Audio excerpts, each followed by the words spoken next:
Morning, this is Philip Koerper. This is the Philip Koerper Show. This is episode 121. This is January 30th, 2020. Oh, that's a cool looking date, isn't it? 1/30/20. I am excited to be with you here today. I was listening to Fox News podcast this morning on my run, and it truly is amazing. In Iowa, as the caucuses is like 3-4 days away, are they talking about impeachment? Are the Democrats even talking about impeachment?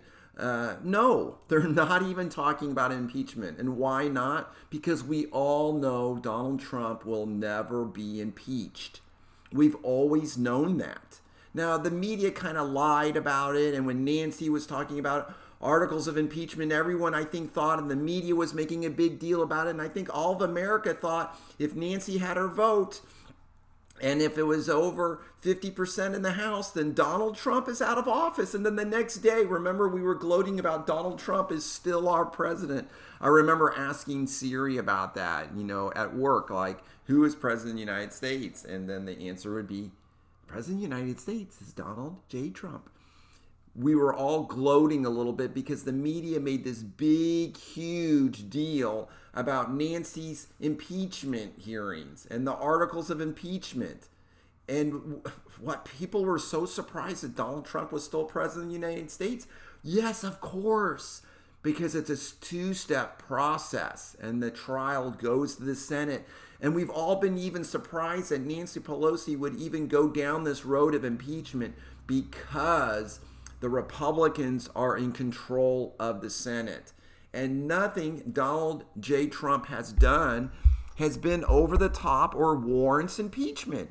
The high crimes and misdemeanors, there isn't anything. The Democrats don't even have any crimes. So there is nothing there. We knew that Donald Trump would never be thrown out of office. No way. 66% of the Senate. We have 53 Republican senators, even the squishy ones. We would need all of the Democrats, and then we would need almost half of the Republicans to go against Donald Trump. It's just not going to happen. So this whole impeachment thing has been a hoax. We all know that this will not work. They will not. The whole idea of impeachment is to throw a president out of office for high crimes and misdemeanors. So it's a safety valve. So we don't have to go kill the president if everyone just hates his guts and he's gone rogue. No, we can impeach him, and then we can have the vice president be president of the United States until the next election. It's a safety valve that was intended rarely ever to be used, and the founding fathers were right. This is really the only third time we've gone down this, and if you include the rumblings of impeachment, the startings of impeachment on Richard Nixon, this is the only fourth time since our country was founded, since the Constitution in the 1780s. This is how long we've gone, because it is an extreme measure. But no, the Democrats are in control of the House. They lost with Mueller. They were a wounded animal. They have rabid people in their base who just decry this, who were demanding this. So Nancy took the risk. She cannot have it both ways. She cannot go down this road of impeachment, okay, and not pay a huge price for doing this. Yes, she's feeding red meat to her base or their vegetarian meal or whatever they want. She's giving the base what they wanted. They wanted to impeach the MFer, as Talib so famously said. And so she can't have it both ways. Now she has totally abused her power as Speaker of the House. And history will determine this. But the fiasco continues. And so since we're here as Republicans, we just have to fight it out. There's all the legal ramifications going on here. But really, the big debate now, and the cameras are rolling, it's for the American people. So, we're not lawyers. Most of us aren't lawyers. We don't understand all the legalese. And so the politicians will twist and turn everything. and basically lie to us. Like Elizabeth Warren will lie to us about the legality. And she was talking about intent of Donald Trump. Totally, my lawyer friends has totally clarify that she is totally being misleading with all of those statements. The latest is this Adam Schiff thing. I mean, this is just fascinating. Adam Schiff is this is a Breitbart article, is refusing to release the transcript of the whistleblower. So they did these investigations into the whistleblower. He would not release the transcript of an interview with the Intelligence Community Inspector General, ICIG, about the way in which the so-called whistleblower's initial complaint was handled. Schiff's contradictory responses come in response to questions from Republican senators in the question and answer portion of the Senate impeachment trial. So now Judge Roberts, who's presiding over this, he reads questions that are written down on cards that senators submit, and they say who the senator is.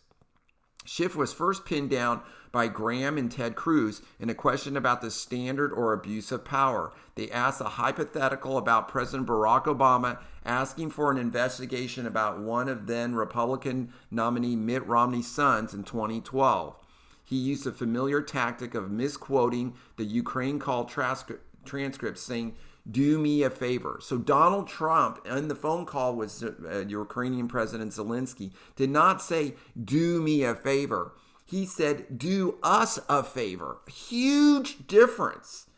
And Adam Schiff keeps lying about that statement. It's so frustrating.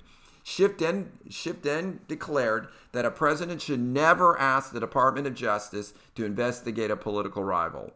White House lawyer Jay Sekulow pointed out later that is exactly what Barack Obama's DOJ did to then candidate Donald Trump in Operation Crossfire Hurricane. Yeah, I Spy. You know, Barry Obama's spying on the Trump Tower. They had wiretaps on the Trump Tower.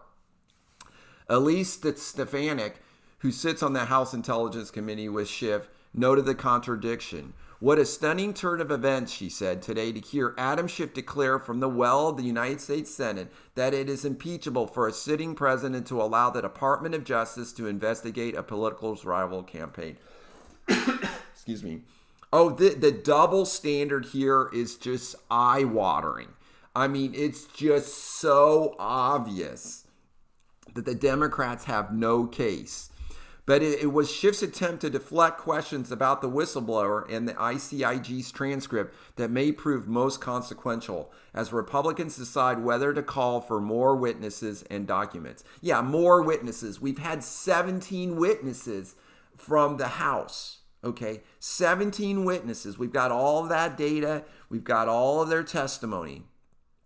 So anyhow, see, this is just a big battle now. The Democrats are making this witness thing look terrible. They are forcing all the Republicans to say no on this. And that's what they want. The Democrats know they have no case here, right? They're grandstanding. They're dragging this out. They're trying to bruise Donald as much as they can. Donald Trump is not going to be acquitted. Everyone knows that. They're campaigning in Iowa and they're not even running on impeachment anymore. No, the Democrats are actually hiding this. They want this really, they're trying to bruise Donald as much as they can. And this witness thing is just their next big battle. They've moved on from acquittal. Okay, Donald Trump will be acquitted in the Senate. No, they moved on and now it's all about witnesses. And they're going to make it really hard, and they're not going to give the Republicans any leeway on this. So the Republicans will have to say no to witnesses, or if they say yes, they'll drag it on, but they'll make the Republicans say no, and then this is all over, and they'll go, cover up, see, the Republicans don't want any more witnesses. And then they have these polls out in America.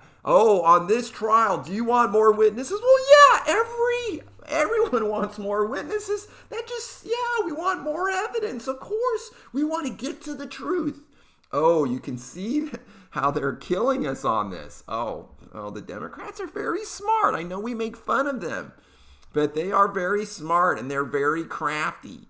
And this is what they're doing. It's interesting, this old video of John Bolton's come out after the phone call that President Trump had with Zelensky, and he's saying, oh yeah, it was great, there's nothing wrong with this phone call. He said Bolton said it was warm and cordial. And so we're like wondering, wow, if John Bolton was so okay with the phone call then, what has changed now? Donald Trump is retweeting this and saying, game over. Oh, yes. Oh, there is something that's changed. Oh, John Bolton was fired. Yes. Oh, a little disgruntled, is he? Oh, and he's coming out with a book, is he? Oh, he wants to sell his book. Oh, yes. I didn't even know about his book until all of this broke. So, oh, yeah. And now Alan Dershowitz is getting criticized. This is so frustrating. Alan Dershowitz, and he's tweeting about it now too. This morning he's tweeting about it. But Alan said yesterday, every public official that I know believes that his election is in the public interest. And mostly you're right. Your election is in the public interest. And if a president does something which he believes will help him get elected in the public interest, that cannot be that kind of quid pro quo that results in impeachment. Oh, this is so true, and Fox News is reporting that this is an unconventional defense. Oh, this is really weird. This is actually what Ted Cruz has been saying. Ted Cruz was saying that the president always justified, in fact, has a responsibility to investigate credible evidence of corruption. So that is a true point. But, as Republicans, we're trying to defend. So we're basically saying that the abuse of power, that even if there was a quid pro quo in this phone call, it's okay. See, and so it gets very muddy because it's like we're admitting, the Democrats will go, oh, you're admitting that there was a quid pro quo. No, we're not admitting to that. But if there was, it's okay. Yes, we're correct on that, but you can see how the Democrats are twisting that against us. And even Alan Dershowitz is correct that, and I mentioned yesterday that Abraham Lincoln sent a letter to General Sherman and to let the troops from Indiana go off the front lines, go back to Indiana, vote, and come back. I mean, at risk of the war failing. And he sent those soldiers back to Indiana so they could vote for, who are they going to vote for? Abraham Lincoln, of course. So yes, all these politicians are trying to get reelected, and they'll consider that that is the public interest of the country for them to be reelected.